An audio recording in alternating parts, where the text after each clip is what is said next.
La première session de l'année du comité de gestion locale, CGL, du Mont Péco s'est tenue le 20 juillet, à Duékoué, dans les locaux de la préfecture.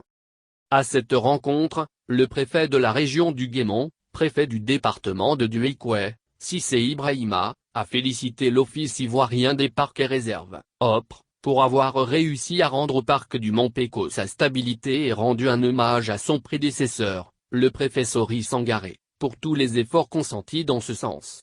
Il a également salué les membres du CGL pour l'excellent travail abattu qui a contribué à maintenir le parc et le mettre dans son état d'antan.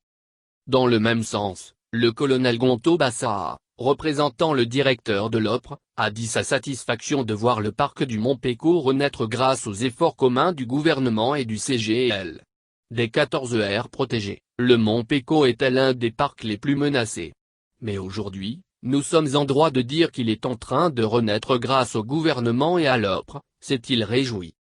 Toutefois, en dépit des nettes avancées dans le recouvrement de cette aire protégée, et qui sont ainsi reconnues, le directeur de la zone ouest de l'OPRE, le colonel Zanou Moïse, alerte sur quelques pratiques qui y ont cours et qui sont contraires à l'épanouissement du parc telles que la pêche artisanale, le braconnage et les agissements d'ex-infiltrés qui persistent à mener des actions dans le parc.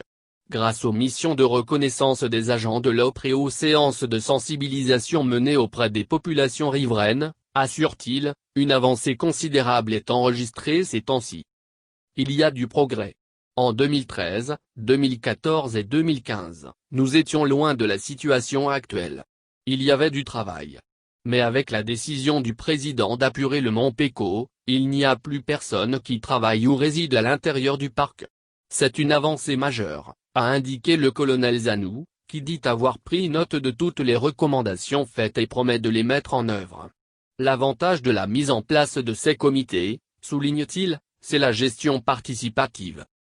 Après la présentation du bilan d'action du premier semestre 2020 et des perspectives du troisième trimestre 2020, des micro-projets retenus en faveur des populations riveraines du parc ont été présentés et ont fait l'objet de discussions au cours des travaux.